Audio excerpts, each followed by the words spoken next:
알겠습니다.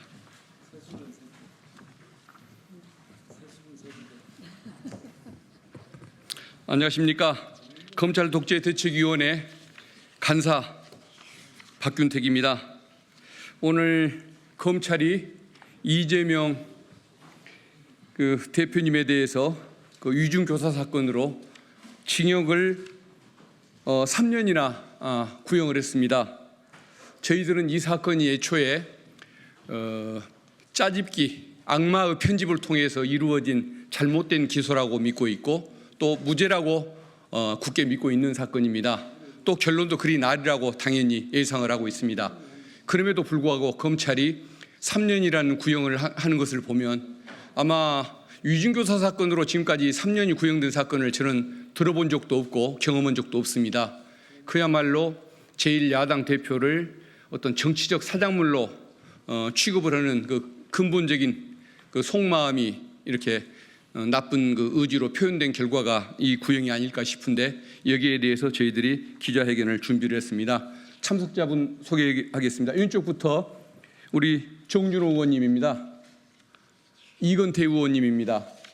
그다음에 김남희 변호사님, 죄송합니다. 김남희 의원님, 박지혜 의원님, 백승하 의원님, 우리 박지혜 의원님, 그다음에 이용우 의원님, 민영매 단장님, 그리고 양분함 의원님, 그다음에 박선원 의원님, 전병덕 변호사님 이렇게 참석을 해주셨습니다. 네 분이 나눠서 그 기자회견문을 낭독하도록 하겠습니다. 이재명 대표 위중교사 사건 결심 공판, 악마의 편집으로 공소장 조작한 정치검찰의 3년 구형, 진실을 요구하는 것은 죄가 될 수 없습니다. 오늘 서울중앙지법에서 이재명 대표에 대한 위중교사 사건 결심 공판이 있었습니다. 악마의 편집으로 공소장을 조작한 정치검찰이 징역 3년을 구형했습니다. 이 사건은 이재명 대표가 2002년 시민운동가로서 분당 파크뷰 특혜 분양 부정부패 사건을 고발하는 과정에 발생한 일로 부패한 권력과 야합한 언론에 의해 부당하게 피해를 당한 것이 출발 배경입니다. 녹취록을 보면 증인 김 씨가 제가 거기 맞춰서 뭐 해야죠? 라고 하니까 이재명 대표가 김 비서관이 안 본 거 뭐 그런 얘기할 필요는 없고 그쪽이 어떤 입장이었는지 그런 거나 좀 한번 상기해봐 주시면 좋을 것 같아요 라며 사실대로 말해달라고 합니다. 그런데 검찰은 뒷부분은 잘라내고 앞부분만 가지고 위증교사죄로 기소했습니다. 이재명 대표는 기억을 되살려 사실대로만 진실을 이야기해달라는 취지의 발언을 30여 분 동안에 12번이나 합니다. 이는 2분 30초마다 한 번씩 귀가 따가울 정도로 말한 것입니다. 검찰의 주장과 달리 대화 내용 어디에도 위증 교사는 없습니다.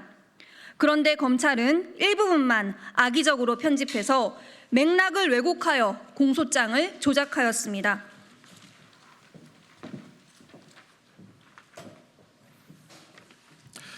윤석열 대통령은 일본의 조선 총독부 대통령이 아니다라고 했는데 아니를 빼버리고 윤석열 대통령은 일본의 조선 총독부 대통령이다라고 날조한 것과 다를 바 없습니다. 오늘 검찰은 내게 한 문장만 달라. 그러면 누구든 범죄자로 만들 수 있다라고 말한 독일 나치의 괴벨스보다 더 악독한 괴물이 되고 말았습니다. 검찰은 이 대표가 김모 전 성남시장과 KBS 사이에 나를 주범으로 몰고 가기 위해 고소 취소를 하기로 협의했다는 내용을 의정교사했다고 합니다. 그런데 최모 PD는 2002년 법정에서 고소 취소 약속을 받았다라고 증언했습니다.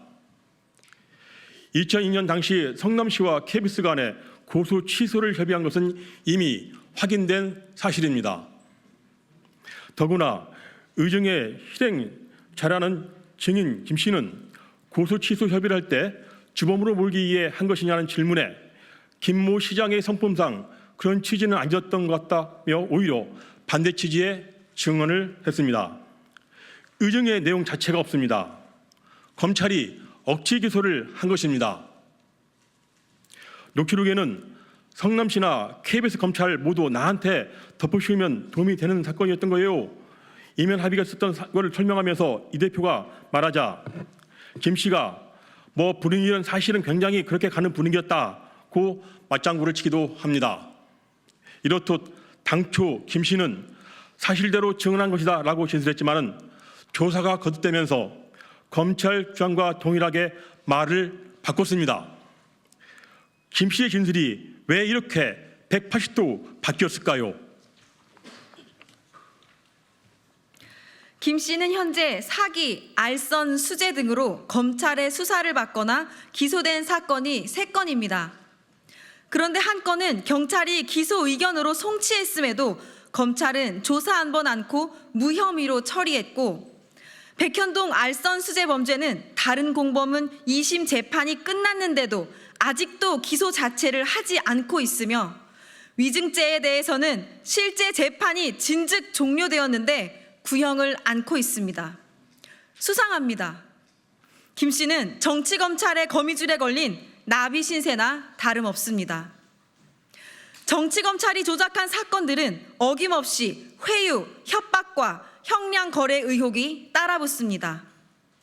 대장동의 유동규, 대북 송금의 김성태와 안부수, 백현동의 정바울, 위증교사의 김 씨가 그렇습니다. 이렇듯 이재명 대표가 아니라 검찰이야말로 증언을 오염시키고 모해 위증을 일삼으며 범죄자들과 형량을 거래한 것은 아닌지 의심할 수밖에 없습니다.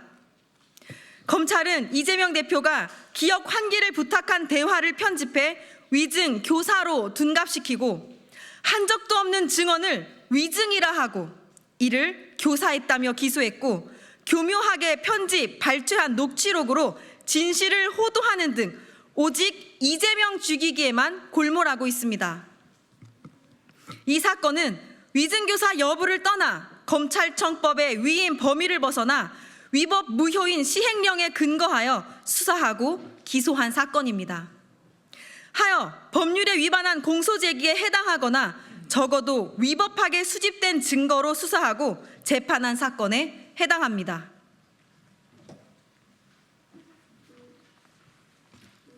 검찰 권력은 질서 유지를 위한 최후의 수단이고 공정성이 생명입니다.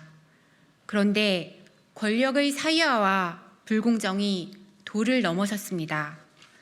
이재명 대표 수사에 동원된 검사가 70여 명이고 현재 재판에 참여 중인 검사가 57명입니다. 김건희 여사 앞에서는 비아냥을 들을 정도로 비루한 모습을 보이면서 제1야당 대표에 대해서는 건폭의 면모를 적나라하게 보여주고 있습니다. 정치 검찰의 법률 잣대는 윤석열과 김건희라는 큰 물고기는 빠져나가고 반대편은 올가매는 불공정한 엉터리 법망입니다. 이재명 대표에 대한 비열한 정치 보복과 대선 후보 등록을 막기 위한 치졸한 공작은 반드시 심판받을 것입니다. 법은 진실을 향해야 합니다. 진실을 요구하는 것은 죄가 될 수 없습니다. 법원은 위증 교사와 모순되는 대부분의 말을 고의로 삭제하여 공소장을 조작하고 불법 불공정한 수사를 일삼았습니다. 이러한 정치검찰을 엄히 꾸짖어 주시기 바랍니다. 법원이 공정한 판결을 믿습니다. 사필 규정할 것입니다. 2024년 9월 30일 더불어민주당 검찰 독재 대책위원회 일동. 예, 저희들 안에서 기자회견문 낭독했습니다. 혹시 궁금하신 사항들 있으면 질문해 주십시오.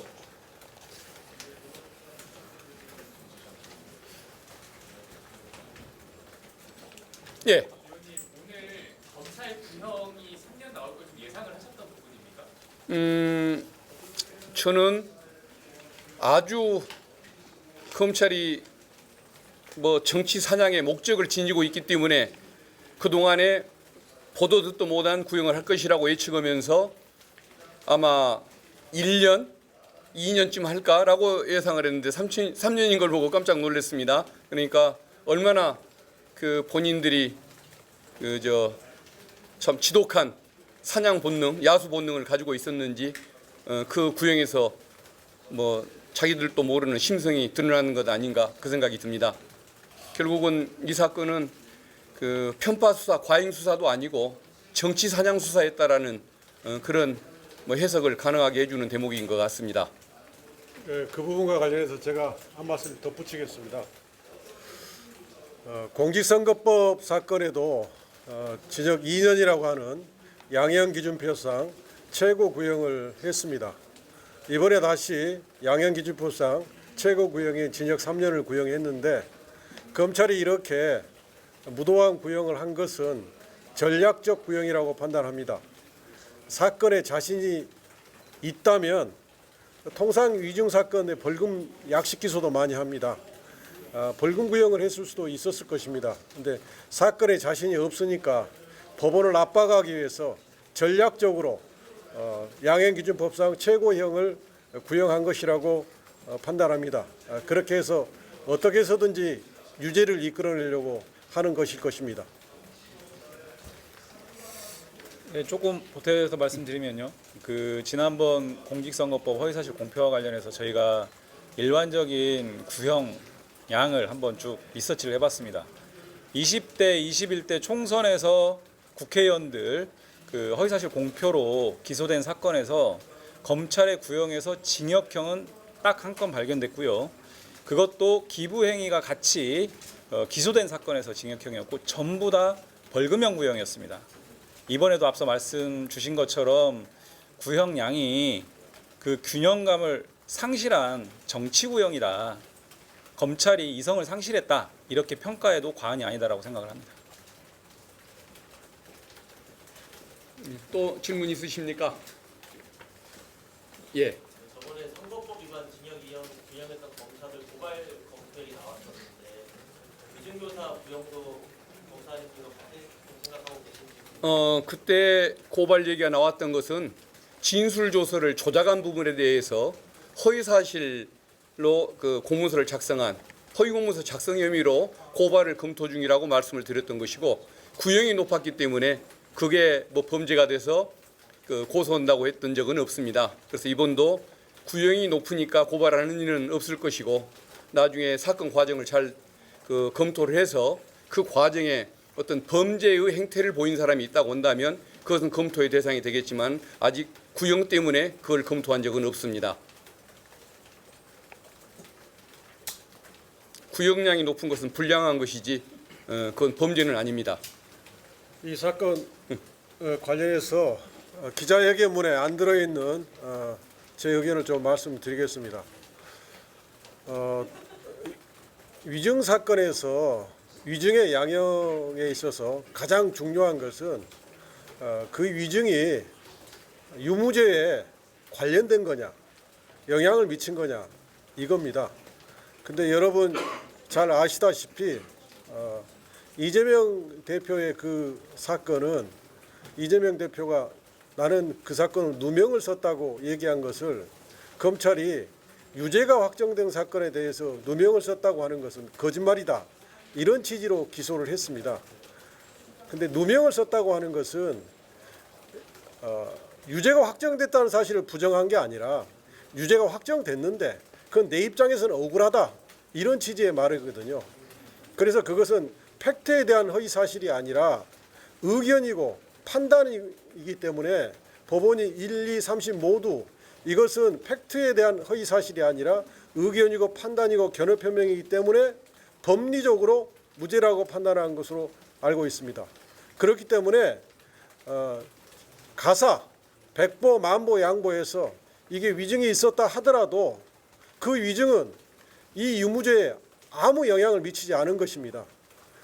검찰은 그걸 알고 있음에도 불구하고 무도하게 징역 3년을 구형한 겁니다. 그렇기 때문에 이것은 정치 구형이고 전략적 구형인 것입니다. 또 하나는 이게 그 선거법 사건이 제 기억으로는 2020년에가 있었는 사건인데 그러면 검찰이 이 이준 교사 사건을 인지한 때로부터 약 3년 전에 있었던 사건이죠. 그러면 3년 전에 그 공직선거법 사건을 공소유지를 했던 공판검사는 이게 위증이라면 그 위증을 발견하고 왜 가만히 있었습니까?